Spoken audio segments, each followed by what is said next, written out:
Okay, Raviteja గారి mass జాతర teaser వచ్చేసింది. సినిమా 27th ఆగస్ట్ నాడు రిలీజ్ అవుతుంది. నాకు ఎలాంటి హైప్ లేదు, హోప్ లేదు. టీజర్ బాగుంటే మాట్లాడదాం. నాకైతే మాత్రం ప్రస్తుతానికి ఏమో భయ్యా, నాకు డౌటే కొడుతుంది. మొన్న వచ్చిన ఒలే ఒలే పాట వింటే మాత్రం అబ్బో అనే ఫీలింగ్ వచ్చిందన్నట్టు. ఐ రియల్లీ హోప్ ఈ టీజర్ అది నన్ను రాంగ్ చేయాలన్నట్టు. బట్ ఏమో నాకైతే మాత్రం ప్రస్తుతానికి అంత హోప్ లేదు. చూసేద్దాం, తర్వాత మాట్లాడేసుకుందాం.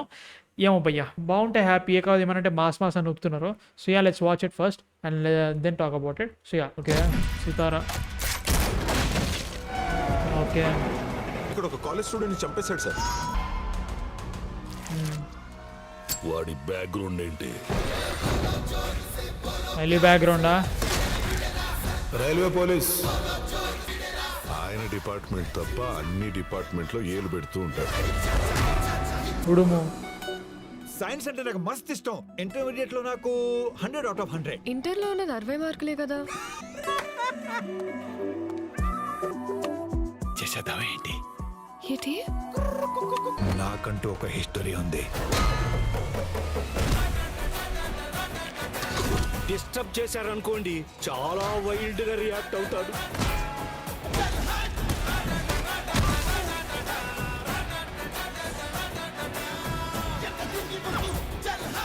ట్విట్టర్ లో ఒకడు మా హీరో టీజర్ బాగోలేదన్నాడు, అందుకే వాడిని తగులుకున్నాం.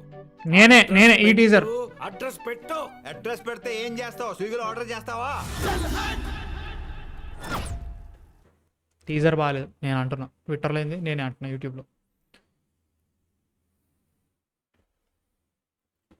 2 నిమిషాలు మౌనం పాటిద్దాం. బ్రో, యాజ్ ఇట్ ఈజ్ ప్రతి మా సినిమా ఎలా ఉంటుందో అలా ఉంటుంది. మా జాతర అని పేరు పెట్టిన తర్వాత ఎందుకు భయ్యా పేరు? ఎందుకు వై?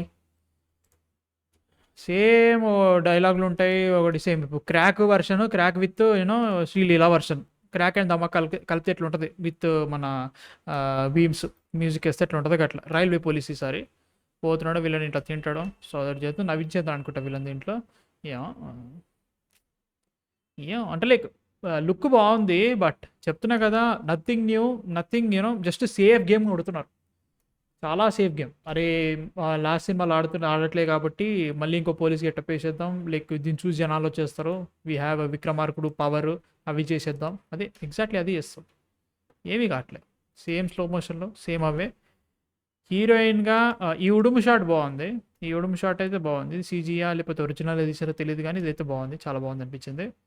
సేమ్ శ్రీలీల ఏదో డైలాగ్ చేసేద్దాం గీసేద్దాం అని చెప్పేసి వీళ్ళిద్దరి ఏజ్ ఫ్యాక్టర్ లిటరల్ కనబడుతుంది. లిటరల్గా ఈ సినిమాలో అయితే ఇంకా మరీ దారుణంగా కనబడుతుంది. రింకిల్స్ ఏమైనా తీసేసారా ఏంది అంతా? ఇప్పుడు అనుకోండి రవితేజ హేటర్ అనుకోండి, నాకు తప్పే లేదు. Is not giving that what is a great films. Last 10 years అసలు ఏమీ లేవు. సో ఐ డోంట్ థింక్ అంటే రాజాది గ్రేట్ నాకు చాలా బాగా నచ్చింది. క్రాక్ వాజ్ గుడ్ అంతే. మధ్యలో ఎన్ని సినిమాలు వచ్చినాయి, ఎన్ని రాట్లు వచ్చినాయి, నాలుగు. ధమాకా హిట్ అనుకుంటే కష్టం. సో హీరోయిన్కి షీఈస్ జస్ట్ అ హీరోయిన్ అంతే. లైక్ మెయిన్ రోల్ ఉంటుందో లేదో తెలీదు. ఐ డోంట్ థింక్ శ్రీలీల తీసుకోదు కూడా ఆమె. అట్లుంది సేమ్ అవే యాక్షన్ సీక్వెన్స్లో అవే జరుగుతున్నాయి. సితారా ప్రొడ్యూసర్ కాబట్టి కొద్ది గొప్ప నాకు ఉండే. టీజర్ చూసింది తదగూడ లేదు. సో ఎలివేషన్స్ బిత్తిరి సత్తి చాలా బక్క అయిపోయింది భయ్యా. ఓకే, ఇది కామెడియన్స్ వీళ్ళందరూ. ఓకే, భజన బ్యాచా? సేమ్ భజన బ్యాచ్లో ఉండే కామెడియన్స్ అందరు దీంట్లో ఉన్నారు. 3 లాఠీలు పట్టుకొని కొడుతున్నాడు.